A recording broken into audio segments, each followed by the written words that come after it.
Eu vim aqui pra dar um feliz ano novo pra vocês. E feliz Natal atrasado, porque eu não vim aqui, não dei, porque eu não estava aqui.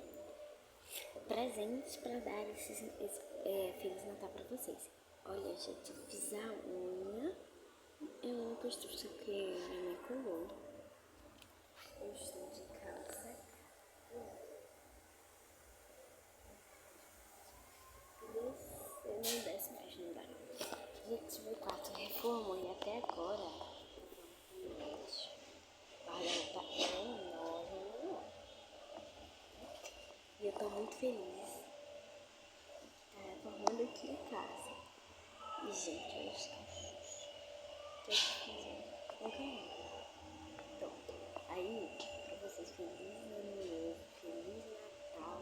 Que eu abençoe muito vocês.